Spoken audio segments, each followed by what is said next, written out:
Welcome to our monthly meetup sessions. And today we're talking about hints and tips for successful marketing. Our guest speaker today is Lindsay Wilcox. Lindsay is the owner operator of Centermost Marketing and does extensive work with agricultural marketing, with farmers markets, extension at offices, as well as a county farm tour program. She's also our marketing advisor to the Federation's board of directors. And with that, I'm just going to turn it over to Lindsay and let her give us her presentation. Hi, everybody. Thank you so much for the intro, Diane. Can everyone hear me okay? Yep, you're coming in good. All right, super. So I have tried to condense about 15 years of ideas that I've gathered from markets and working with them, learning from other farmers market managers and marketing professionals. So I've tried to condense it all into a sort of greatest hits presentation that I'm going to attempt to give you in 40 minutes. So I went through and kind of picked out my favorite 10 tips. You're probably going to say to yourself, okay, what about this tip? What about that tip? But there's limited time and I just wanted to kind of get us thinking and talking. So I'm going to go till about 1:30 or sorry, about 1:40, 1:45 at the latest, and then we can have a discussion. So if you really feel like you have an idea you want to share that piggybacks on something that I'm bringing up, feel free to interrupt me and share it. And if it's a more extensive comment, just leave it towards the end, if that's okay. So without further ado, I will share my screen and we'll dive right in. I'm sorry, I have a bit of a cold. I think everybody does, but hopefully you can hear me okay. Okay, let me get to, all right, so these are my top 10 marketing tips. The first thing that I want to bring up today is to keep social media conversational. I think we're all, sometimes we forget that it is a conversation and it started that way. Social media was built on conversations. I don't know if anyone was a part of it in its very early days. I worked at a university, so by default, I was brought into it in 2004. And at that time, it was truly just a conversation between friends. And I think we would all benefit from thinking of social media and its origins, because that's what's most effective today. It's not really, I mean, now it is a conversation between people and businesses, but at its core, it started as a conversation between people. So taking that, how can you put that into action? What can you do to make sure you're having a conversation on social media and not just talking at people? And that's where the rule of thirds comes in. I talk about this a lot. I did not come up with it, but it's a really good practice to make sure that you aren't just talking at people. And I like to think of it like person that you're talking to. No one wants to have a conversation, or I should say it's not a conversation, it's a lecture, but talking to someone that only talks about themselves and how tedious that is. That's what I see a lot of farmers markets, businesses, and even people on social media doing. They're not having a conversation, they're just talking at people. So and you see our rule of thirds here. A third of the time should be spent doing that, because yes, in a conversation, you need to speak. So that it comes into the promote, the blue circle here. So that's what you should only be spending a third of your time on social media for your market, promoting your market. So you're thinking, okay, well, what do I do the rest of the time? You should be spending time engaging with people that comment on your photos or your videos. And you should actually be proactive and join other pages and go and comment on their content. So you need to be speaking a third of the time, or speaking in a virtual sense, commenting, liking. And then the other third of your time should be spent sharing. So with those pages that you follow on social media, you should be finding content that would also relate to your audience and share it. So you're making an effort to share content as well. So This is a really important concept. And if you can even start to reduce the amount of time you're promoting your market just by a little bit and do engage and share, you'll see results. The other benefit of this is that everyone knows the algorithms are very secret for Facebook, Instagram, TikTok. But one thing we do know is that all these mediums like pages that show that they're active and engaged, so that you're not just promoting and not just posting, but when you start responding to comments, there's a belief that actually helps your page and your content be shown more. So if you want to be promoted more, do less promotion is what you should take away from this tip. My second tip is you want to both online and social media and in any marketing you do, you want to make sure anything you put out in your marketing efforts is remarkable. And what I mean by that is breaking that word down and thinking of a remark. What is something that someone's actually likely to share and talk about and comment on? And again, this isn't just in social media realm, it's in the real world too. So a way to think of that is something that entertains you or informs you. So you want to either give someone a feeling or an experience or give them valuable information with your marketing. Those are the two things you want to do. Really, anything else with marketing is kind of a waste of time because it's not making a connection. So you want to try and be remarkable. And again, what does that look like? Ask yourself, would you tell a friend in real life?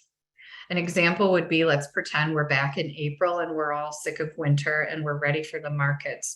You might actually tell a friend you run into at the grocery store, hey, did you hear that the Berryville Farmers Market's opening back up next week? Or did you know that the market's finally opening and they have a special event? It's something you would inform a friend of in real life. So that's something we would say, okay, then that's something we need to market. We need to either invest in some social media marketing. We need to put it on in our email blast. We need to let the newspapers know.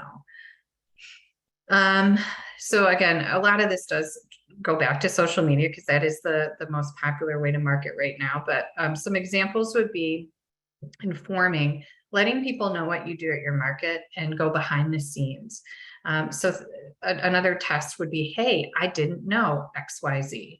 So you could share with your followers, hey, I didn't know you hand out this many SNAP tokens at your market. I love this. I can't remember what market this is, but it showed a sneak peek of the market before dawn and it's dark. And I don't think people would ever think, you're setting up the market in the dark. So it's sort of an eye-opening look and you're informing. Entertainment. So again, we can just sit there and post, hey, carrots are in season, pumpkins are in season all day long. But if we can entertain, that goes a long way as well. I think this is so funny. If you look up hashtag weird veggies on Instagram, these pictures came up and, involving other emotions like laugh or, happiness, amusement, even sadness. So if a market's closing for this season, one of the campaigns I'm working on, we're really doing a lot of, goodbye market for the season.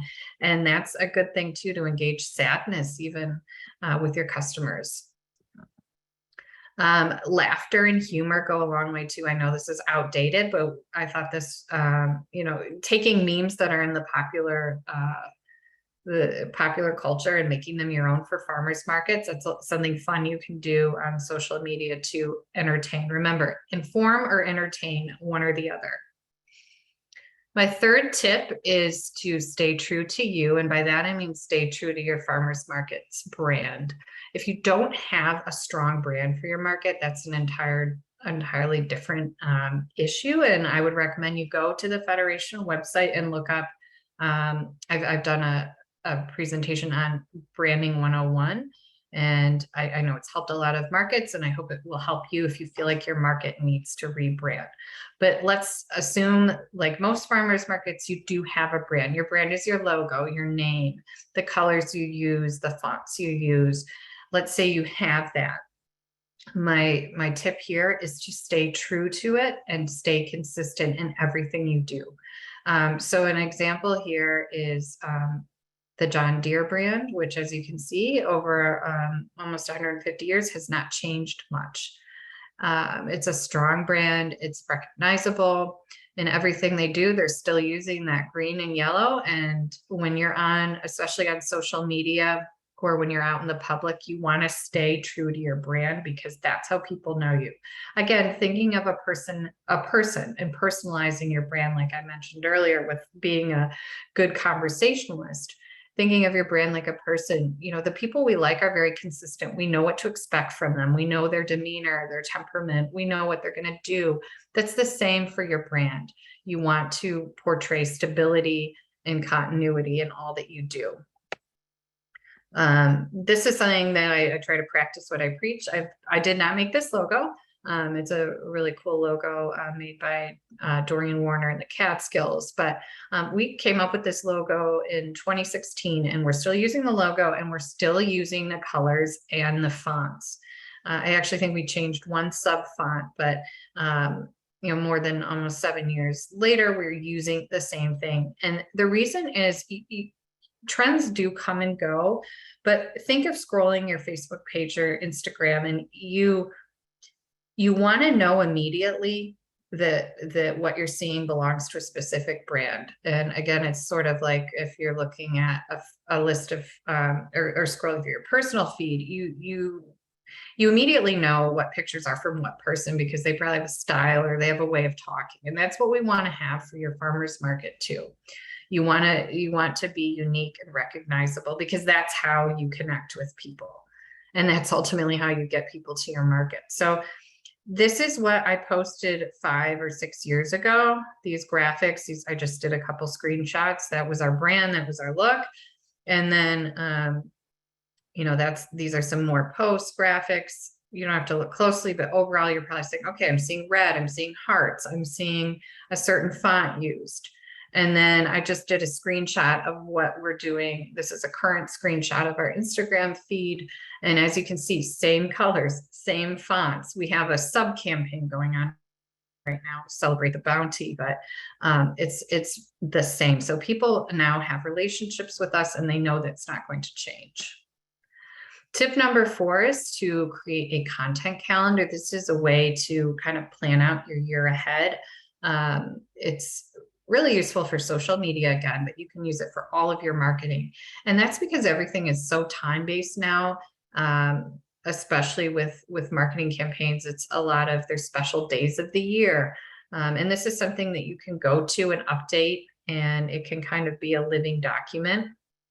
If you're ever running out of ideas of what to market, you can always turn to these weird, wacky holidays, like April 19th here is Garlic Day. So, what could you do with Garlic Day at your farmer's market? What could you do in person? What could you do on social media? And a great website to find these ideas is holidayinsights.com. It looks like the website was made in 1999, and it probably was, but it's updated all the time, and it has the latest holidays, and there's really a day for everything. These are just some examples. There's National Farmers Day is coming up. I think it's October. It's in October or maybe November, but either way, it's coming up. And so, make a post thanking your farmers for National Farmers Day. National Honeybee Day, that's already passed. National Blueberry Muffin Day. These are just some quick examples of ways that you can use national holidays to inspire your marketing. Right in the Meta, Meta just encompasses Instagram and Facebook, but they've finally, well, I shouldn't say finally, but they've got on board with their own kind of content calendar, and they give you suggestions now. Don't rely on it though, because they only do a few a week, but they'll give you suggestions right in the Meta Business Planner so you can see ideas for content. This is an example of an Excel document that I used as a content calendar. So over on the left, you can see I have the special day or a focus area, and then I have content kind of built around that. It doesn't need to be complicated. I just recommend you have a calendar for the year ahead of what you're going to do and what you're going to post, and keep that updated. Things too, like if your farmers market is an organization of multiple markets, you want to make sure you keep it simple and you've got your first day and last day of each market as well. I'm just checking on the time. Okay, I'm cruising right along. 20 more minutes to go. So we're about halfway through. Tip number 5 is to rethink events. So events, you might say to yourself, okay, well, my weekly farmers market is an event in itself. Why do I need to create another event on top of an event? And the main reason is you don't want your weekly market to become background noise. You need to think of a way to set your market apart each week. And it doesn't have to be complicated. Again, you can look back to that holidayinsights.com. If it's garlic day on Tuesday, but you have a market on Saturday, you can just call it a belated garlic day at the market, or we're celebrating garlic. You can ask vendors to, even if they don't sell garlic, to maybe use garlic. If it's a bake shop, maybe they could make a garlic bread, or just let them know, even if you have 2 or 3 vendors participating, that's kind of enough to give people a sense that there's a special event going on. People love seasonality events. So once things like strawberry or corn come into season, building a simple event at your market around that is always great. I thought this was really cool. I grew up in Michigan, in the Detroit area, and the Eastern market in Detroit's a very old, thriving market. And I think this is so cool. They're actually doing tailgating for the Detroit Lions football team at the market. So I think this is so cool. And I'm thinking here I'm in Syracuse. We've got our Syracuse football team. They're doing great.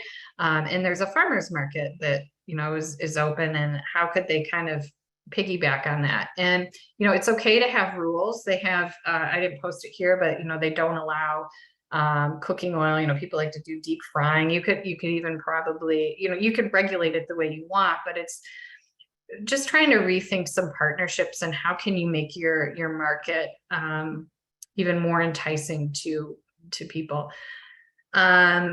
Partnerships, so kind of thinking other ways you can partner with maybe your local chamber of commerce. This is a Maryland farmers market, but they do a monthly mixer, a chamber of commerce mixer at the market. And I think that's a great way to get people out to their market. And the chamber of commerce also, if you think about it, yes, you're marketing to businesses through a chamber, but these are people, these are real, the kind of the theme here today is to really kind of break through and see how you can connect with people. And chamber of commerce, yes, it represents businesses, but they're run by people or represented by people. So it's just another way to get your market out in front of people.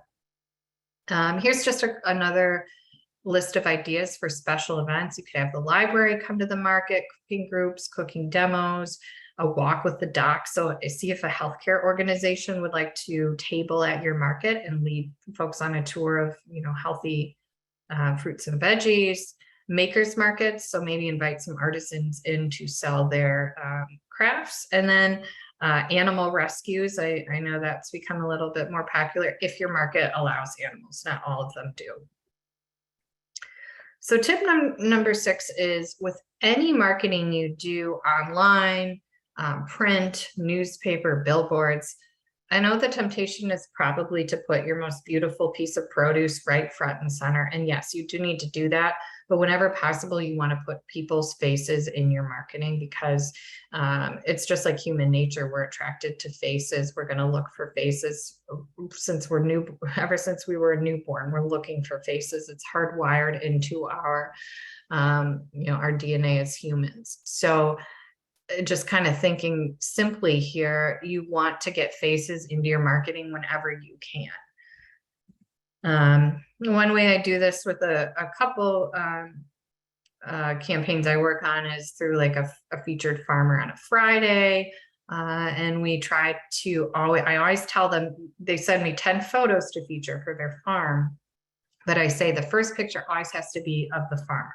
And I don't back down on that. Sometimes people are shy and they say, hey, I want to just send a picture of my sweet corn. And I tell them, no, I'm sorry, I need to see the farmer, because that's what people respond to. They don't respond to a row of corn. Just one second, I see a chat here. I think Brittany said someone use a YouTube link, but we'll get back to that. Okay. That's one of your sessions that you've done. Okay, all right. So Brittany put a post to a session in or a link to a session in the chat. So thank you, Brittany. Okay, hold on, let me minimize the chat. So again, back to the dogs. Second best after human faces are animal faces. So if you can feature photos of dogs, that's great. And this is a great event idea. Again, if your market allows dogs, and I know that's a whole nother issue that we don't need to get into, but if you do welcome dogs, what better way to get engagement than show a cute dog? Okay, we're moving along. Let me check my time. Okay, I think we actually might come in a little early. We'll see. So tip number 7 is to veer away from social media for a bit and think about mail. And I mean snail mail and email. One of the nice things about mail is when you do it right, it's permission based, meaning you would gather physical addresses and email addresses at your market. And there's many ways you could do that. You could do a giveaway where you ask people to provide their information. You always have to do what's called an opt-out clause, so people could still enter your contest, but they don't have to give their personal information, but 90% of people will. And then once you have that information, you want to treat it very carefully and with respect, but it's a very intimate and friendly medium. Who doesn't love to get mail in their actual physical mailboxes? And email, I think when it's done right and done personally, can be really effective too. That's why actually, if you noticed, if you sign up for email from a company, a lot of times now it's not from, let's say, Dick's Sporting Goods anymore. It might be from Sheila at Dick's Sporting Goods. A lot of big companies are finally realizing that people want the personal connection. In that case, we don't know if Sheila's a real person, but for you as a farmer's market manager, you are a real person, and people might be more apt to open your email if they see it's from you and they know you're a real person, you're the face of the market. And you don't have to actually send the email from your personal inbox. You can use what's called an email service provider. That's someone like MailChimp. And MailChimp I'm going to actually skip ahead to this. MailChimp is my favorite. It is free if you have less than 1,000 subscribers, and you can set up your emails with just a few clicks. They look so professional, and MailChimp sends it out so it appears like the email is coming from you directly, but it's not. So you're not going to get a ton of people responding or opting out. It's all going to be managed through MailChimp. Again, this is another, this could be its own presentation, but just look up Google how to set up an email campaign on MailChimp. It'll walk you through it. It's very simple.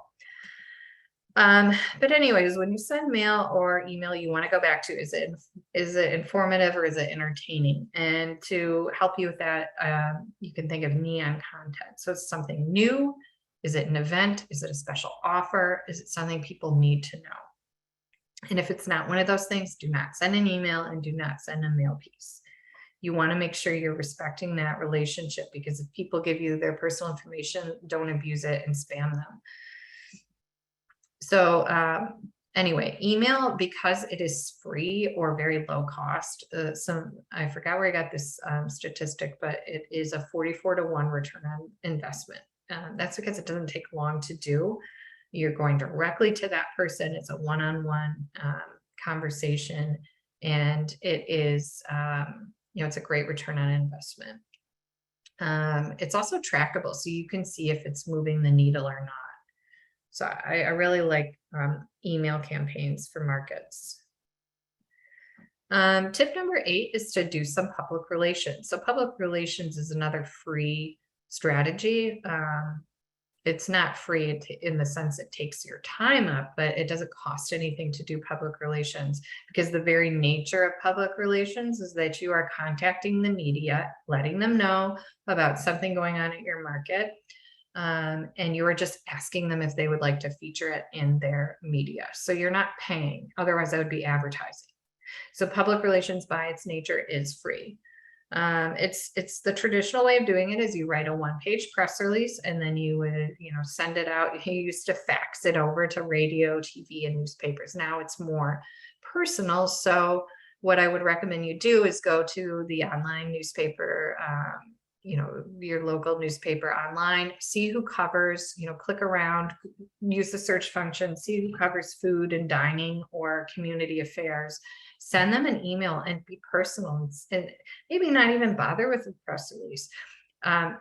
Draft a really nice email and say, hey, our market's starting up for the season, or did you know our fall markets have started? And I think a lot of people don't realize the farmers markets still go on through October, or maybe you have a year-round market. Just wanted to let you know, here's when we're open, here's a link to our social media so you can see what we offer. And oh, by the way, I'm here to provide any insights that you would like. I can be a resource for you, because the media is always looking for primary sources. So having someone like a farmers market manager to give their opinions and thoughts on what's going on in agriculture or at other farmers markets, you can help them. You can kind of save their day. So making those connections, again, it kind of goes back to everything being personal now. Being one-on-one and really kind of and being upfront instead of the more aloof method of faxing or faxing. Another strategy that's kind of come into play with public relations is using micro and nano influencers. So all that means is going smaller. So where a newspaper hits thousands, hundreds of thousands of people in a metro area, let's say, a micro or nano influencer maybe is going to reach a few thousand, but they're going to be very targeted to what you're trying to talk about. So as a farmers market manager, looking for folks that maybe have a blog or a Facebook page or an Instagram page, they're known as influencers, reaching out to them and saying, hey, would you like to help us promote our farmers market? Now, this is a little different than straight public relations, because most of them want either trade or maybe a small fee, but it can really be worth your while to spend that money, because people that follow influencers usually really like them and they're influenced by them. And we're not talking about, when you think of an influencer, you probably think of like a Kardashian or someone that is trying to sell you like a pyramid scheme. That's not, micro and nano influencers are not like that. They're real people. They're local folks.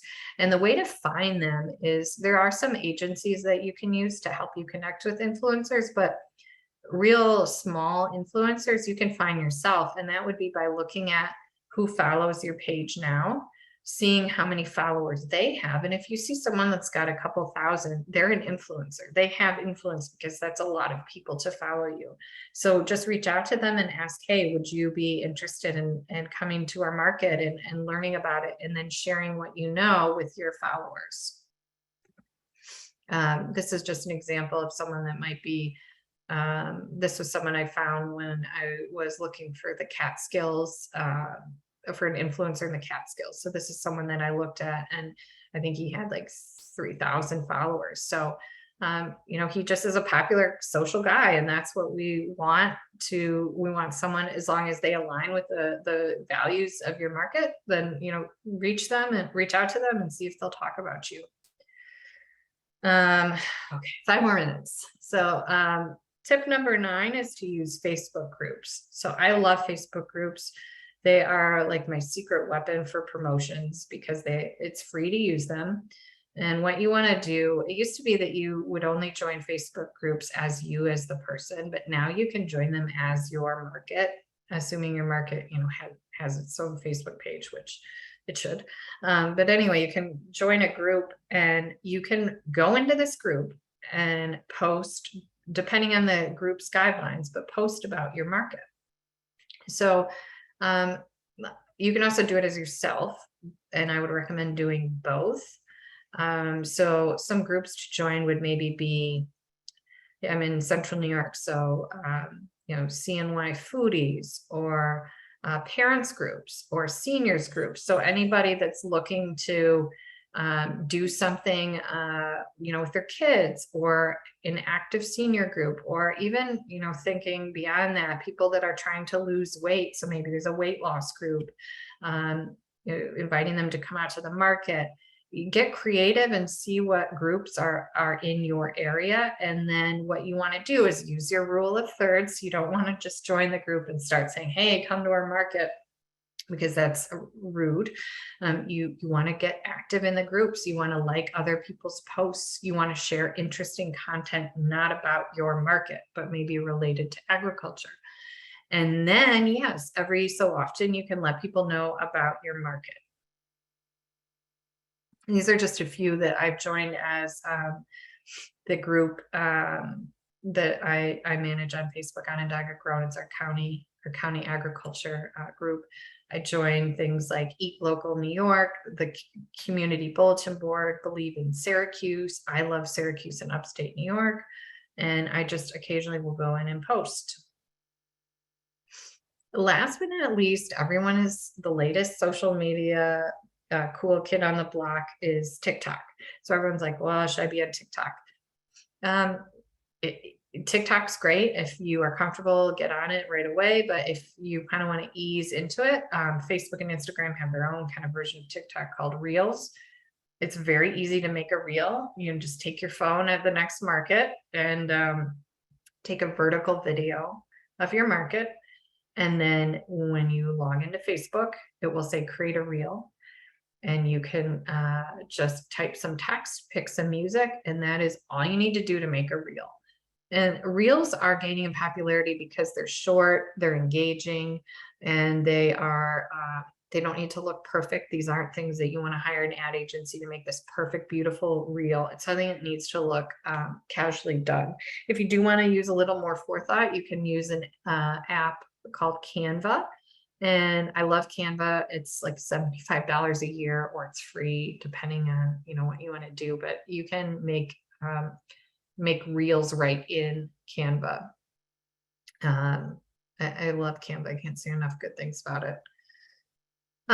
Reels are popular. Again, they're that vertical format, but videos that you can make that are square are still effective on Instagram. And then your traditional 16:9 ratio, like horizontal videos, also still effective. So my last tip that I'm going to sneak in is probably the simplest tip, and something that is the most important thing you can do right now, because I found that so many farmers markets just aren't getting found because when you Google them, the location has changed, the name of the market has changed, maybe the phone number has changed, it's an old manager, but make sure that you have claimed and verified your profile on Google, Bing, Yelp, TripAdvisor, and make sure your market is up to date. There also may be some food directories. Again, we talked about Chamber of Commerce, but make sure that your listings out there, just Google yourself. You should Google yourself personally, but also Google your market and see what comes up and make sure everything is accurate. And the last thing would be making sure your market's listed at any media calendars. So most radio, TV, and online newspapers have media calendars, or it's called community calendars, and you make sure that your listing is accurate on those community calendars because they're usually free. And that's a great way to get found. So I made it to 1:35, and now I am open for discussion until 2 or so. So thank you very much, everyone, and I hope that I didn't talk too fast, but I wanted to keep things moving along. So if you have any questions for Lindsay, you can either type them in the chat pod, or you can go ahead and unmute yourself and speak.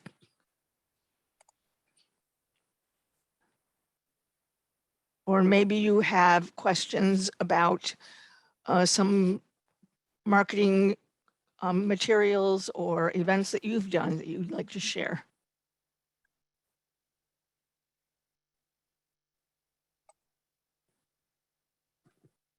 Okay. Oh, go ahead. I was just going to read it to you. So what would be an example of a snail mail piece? I was just gonna answer that. So that would be one of the most popular things you could do, assuming you know the dates of your market, would be to send out a postcard and just include the dates of your farmers market. Send it out in the spring, or if you're going to have a special holiday market, you could do that. But that's an example of snail mail, and you can contact the post office or go to USPS.com, and you can purchase. I talked about permission based, and that's a good way to get addresses, but you can pick, I think down to the street, what addresses you want to send your mail piece to. So you could always start with like a 1 mile radius around your farmer's market and test out your postcard and see if it's effective. Has anyone done any mail campaigns? Don't forget about mail. Who doesn't love mail? And because everyone's abandoned it in favor of digital, there's people don't have stuff on their fridge anymore. No one has takeout menus, but if it's a beautiful piece and it looks really nice, it might make it on someone's refrigerator. John asked what the NEON acronym stands for. That would be need to know. So anything urgent, like you would want to send an email out if the market's canceled for some reason. So need to know. I know O stands for offers. So any special offers, like if there's, any giveaways, anything new. So if you have a new vendor too. But yeah, I need to look back at what E stands for because, and I came up with that, but I can't. Oh yeah, events. If there's any events, you want to do that too. Brittany asked how often a market should do a video instead of a photo post. Is oversaturation a concern? I don't really think saturation isn't a concern unless you're getting 0 likes over and over. Then that's a sign that like you're overdoing it because the algorithms are sensing you're overdoing it and they're probably not showing your content to people anymore. But it's really whatever comes natural, I think, to you. Anything is better than nothing. So I would say if you want to just dabble in video and do maybe 1 video a week, and some, just because video is new and everyone wants to do these reels, it doesn't necessarily mean that's how your followers are consuming their information. They may like the traditional square graphics. So maybe test out what's getting more interaction and kind of take it. It's kind of an experiment. There's no hard and fast rule anymore. It really depends on your followers. If you have a lot of younger followers, they probably are going to respond more to video. It's just everyone's into TikTok and YouTube. I have to sneeze. Okay, never mind. But if older, and I say older, and I'm in my 40s now, so I still like a good photo. I'll take a good photo. Sometimes I don't want to watch a video. It's too much work. I just want to see the photo.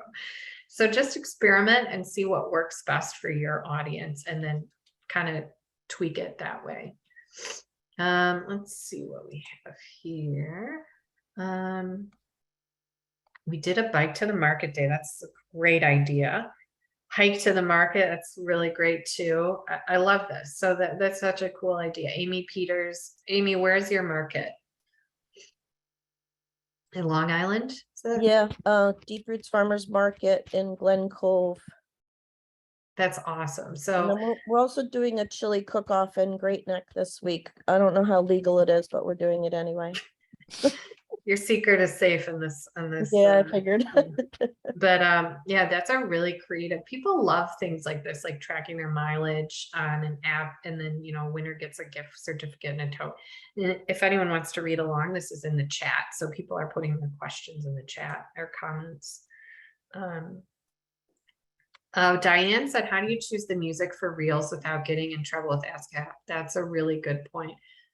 What's great about that is they provide suggestions right there in the app. So if you're creating your reel on your phone, they're not going Facebook or Instagram. They don't want to get in trouble. So they're going to suggest music for you. And I would just say, take those suggestions. And music that's trending typically is licensed by the artist, so they want the publicity and they want the popularity. What I wouldn't do, and the way you could get in trouble, is if you take a video and let's say you have a band at your market and they're playing the Beatles, which is a whole nother issue. I know you all talked about that at a previous meetup, and you put that video on, you could get in trouble because your market may not have that license. So I would just, most people don't really listen to music. It's all about what the narration is now on a video and in a reel. So I wouldn't spend too much time focusing on getting like the actual music if there's a band at your market. It's more use the trending music that's suggested to you on the reel, or use you know, if you're on TikTok, use something that's trending and everybody's using it, or don't use any, because yes, you can get in trouble with licensing, and usually they'll warn you. Oh, and the other thing with Canva, if you use Canva, they have music that is already through purchasing the subscription to canva.com, you get access to background music, and it's already, the license is already taken care of. You don't have to worry about it. And I mean, it is background music. It's kind of boring, but let's see. I personally hate music in reels.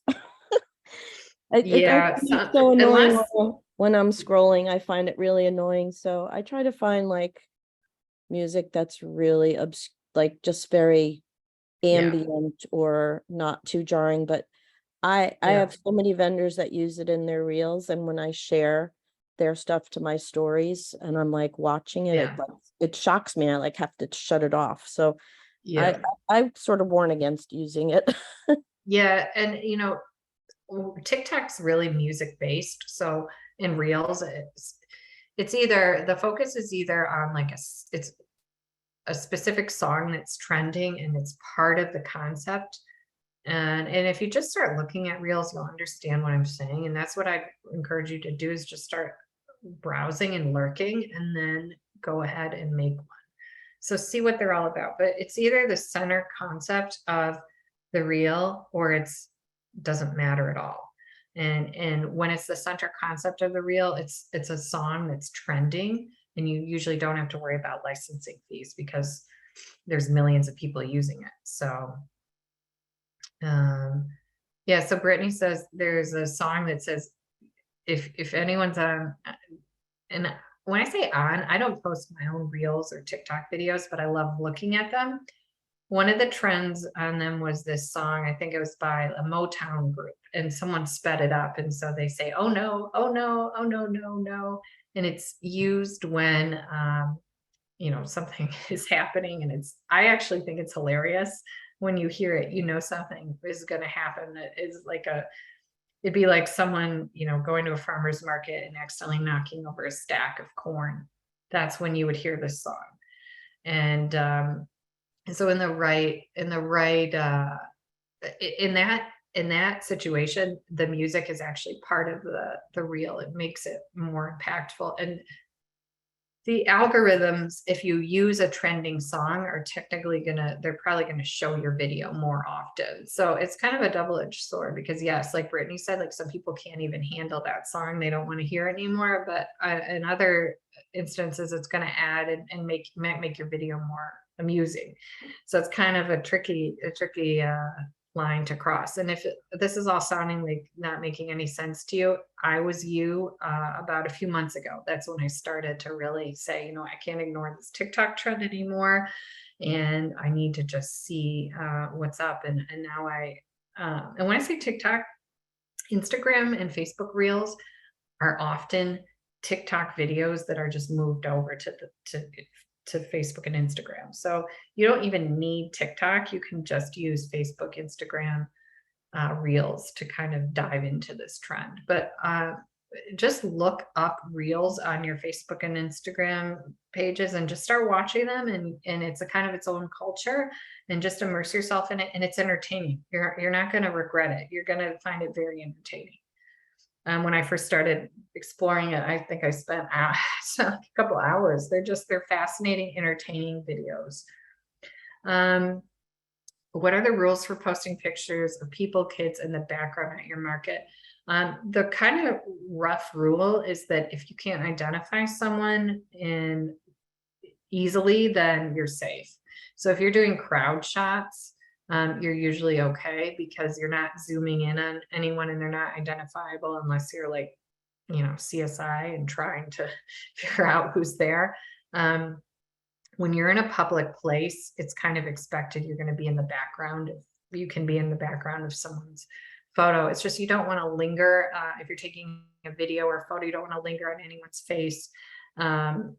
Kids, adults, anyone. You just want to keep it kind of moving and get a crowd shot. You just don't linger, and it's a general crowd shot. And then if you're contacted by someone that says, "Hey, I don't want my picture," I don't know how they'd find out, but they see that they're in your video and they don't want to be, just take the video down. It's not a big deal.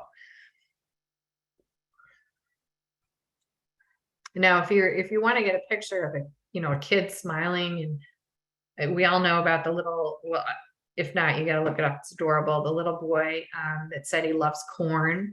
It kind of went viral. In fact, he is now, I think, the ambassador of the South Dakota, one of the Midwestern states. He's like their corn ambassador now. He's official. But if you saw a really cute kid saying like, "I love these apples, they're so good," what you first want to do is have a photo release or video release form that the parent could sign, and they would say, "Yes, I allow my kid to be used in your promotions," and they'd have to sign a piece of paper that gave you the right to do that.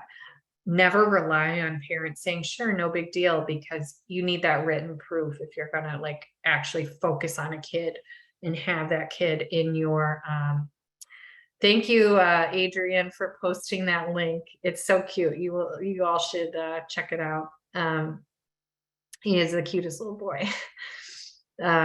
You'll see why I'm smiling when you look at it. But anyway, you don't want to rely on parents saying that it's okay, because you don't have that proof. You need that proof. If let's say your kid did turn into the next corn kid and went viral, and the parent might come and say, "Hey, I need some I need some of the residual." I mean, this is not going to happen, but you just always want that piece of paper signed. And you can just Google, if you have an attorney that works on your market, ask them to get you a generic photo release form, or you can just Google it and find one. It's a pretty simple, straightforward form, but you should have it if you plan to take photos of people or kids at your market. And if you hire a photographer and they take pictures for your market, they need that photo release form. That's still on you. If you're using their photos in your content, you better have the release form to allow that content to be used. Lindsay, I think we missed a question on hashtags. Oh, okay. Hashtags. So hashtags are great on Instagram, not so much on Facebook. Facebook tried to make them happen. It didn't work. Hashtags are good for reels as well. So reels reels on Facebook and Instagram, and then anything you post on Instagram, use hashtags. And hashtags tell Instagram and Facebook that what your content is about, so that they know what to show people. So think of it like it's kind of like you're telling Facebook, "Hey, we'll keep going with the corn thing." If someone has in their interest, they love corn, they love popcorn, they love corn chips, and your farmer's market is having a corn festival, you would want to put the hashtag corn, I love corn, everything's corny, corn. You can come up with your own hashtags, or you can research them by looking up, just type in hashtag corn on Instagram, and it will fill in the rest for you. It'll give you suggestions. So then whenever you post content, you want to use these hashtags. I would say use maybe up to a dozen. Otherwise, it gets a little tedious. But also think beyond just the product or whatever and get creative. So think of, with a hashtag, you might also want to put the location.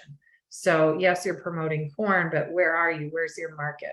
If you're in the Syracuse area, you put Syracuse, CNY, Onondaga County. So thinking also maybe the time of year. So fall, falling for fall. Hashtags they also can be used by people searching for content. So if I'm really into corn, I might look up hashtag corn and see what's trending in the world of corn. The other thing you can do is you can use hashtags to kind of research what other people are doing. So what are other, if you look up corn, I love corn, what are other social media folks doing with corn? What photos are they taking? What videos are they making? What's going on in the world of corn? That, yeah, and anything with farmers markets is good. So anytime you post, always put farmers market, because that's what you are. It's the most descriptive hashtag you could possibly use. Any other ideas or questions? I'm sure I'd love to know, like Amy shared, and what's the other? Yeah, anything that's working that you've been doing at your market. And again, it doesn't need to be social media. We all talk about social media, but it could be old school, it could be a billboard. I mean, it's anything that's getting new people or building loyalty at your market. I have a question about that actually. So I know that not everybody's on social media. We think everybody is, but not everybody is. And Yep. so I've been doing some print advertising. I find it very difficult to determine whether it's working or not, but because I don't have like an entrance to my market, so I can't like Yeah. ask people when they come in, how did you hear about us? It's also been very difficult to keep accurate counts of attendance, but I do throw a few $1,000s a year at print marketing, and it hurts to do it, but I feel like I have to do it, because if I don't, then I'm not reaching like a whole population of people that aren't on Yeah. social media. So I think it would be worth, I know you said you don't have one entrance, but maybe you could try to really, if you're extroverted, or find an extroverted volunteer and ask them to just stop people. And there's a whole session on surveying. I think it's through the, what series is it? But there's this thing called a dot matrix, where you put yes. up a poster board and just ask people, say, where did you, or have you seen our ad? And you could put print, social, or have you heard about us on, and then put print, social media, or Facebook, word of mouth, and ask people to just put a check mark where they've heard of you. Right. And if you're not seeing a lot on the print, then, maybe reconsider it. Everyone assumes seniors, everyone thinks the older you are, the more you're on traditional media or using traditional media. And I think that that's just, it's tempting. And yes, some people in their late 70s are not on social media, but a lot of people are these days. I mean, the people that are still able to get out and go places. I mean, I think of my parents, like they're in their 70s and they are on social. Well, they're not on social media, but they are. My dad is on Nextdoor. That's when I put that down. I didn't add it. I'm sorry. I'm glad I'm bringing this up. Nextdoor is like a neighborhood. It's kind of like Facebook, social media for neighbors. And my dad's on Nextdoor, and I see him scrolling it as if it's like Facebook. And Nextdoor really is like a Facebook for, it does skew older. But thinking beyond just the big ones and getting some niche things. But yeah, Nextdoor is a fantastic place to promote the market. We also also do a big thing with lawn signs at the beginning, like in advance of the opening. Oh, thank you. That's an awesome point. Lawn signs, like political signs, are very cheap and they are so effective. We use them for an event that we do here at Open Farm Day. And so many people say that they found out about our event by looking at these lawn signs. And just keep them really simple. Don't put a lot of information. You can just put like a website URL or just very specific farmers market Saturdays 5 to or 7 to noon. Put the location, boom. You don't need to find us on social media. Like, you just need to tell people where you are and when you are. Brittany asks, on print media, should you use QR codes, type out the link, or both? I would say if you have the space. I personally can't stand QR codes. I think they're annoying because all I'm going to do is go to Google and type in the name of the market and, find them that way. But a QR code is something you can generate, and it's a series of little black and white dots, and you would use your phone to scan it, and it will take you to a website or app. But yeah, I mean, I would just do the link. I think most people nowadays, they're just going to go to Google and try and find when your market is and where it is. That's just me, though. I think some people use QR codes still.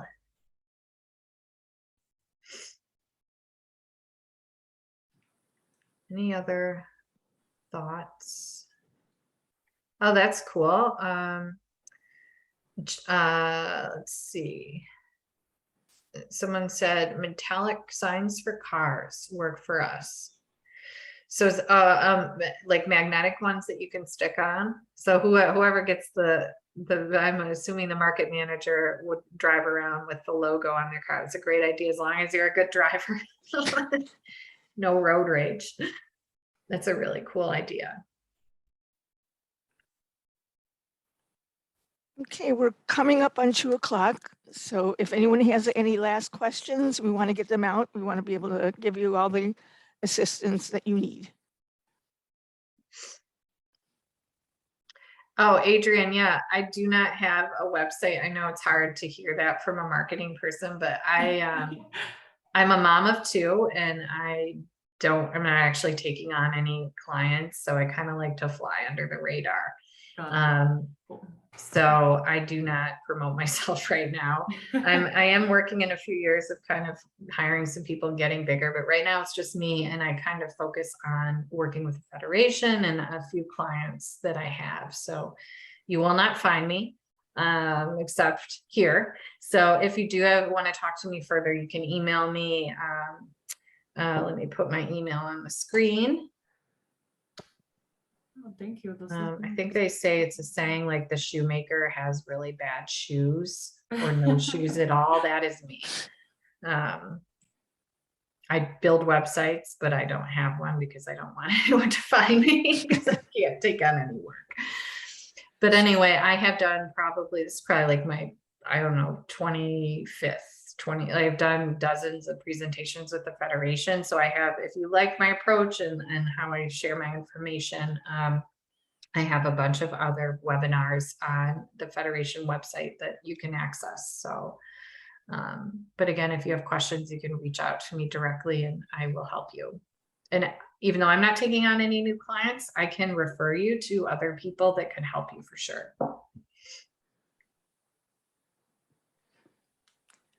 Okay, then Lindsay, we want to thank you for another great presentation. We always know whenever you come to speak with us, we're going to get a lot of good information. So we thank you for that. Well, thank you everyone for your ideas too. And Brittany, I know you always have ideas, and thank you for kind of sharing and keeping us, adding new ideas. Adrian and Amy and anyone else that joined in, Jari, let's see who else, Judy and John. So thank you all for participating and sharing your ideas. I appreciate it. Okay, and join us next month on October 25th. We have somebody coming from a county health department, and they'll be talking about some of the food safety regulations that we have to comply with at our farmers markets. So thank you, Lindsay, and thanks everyone for your participation. All right, have a great week, everyone. See you later.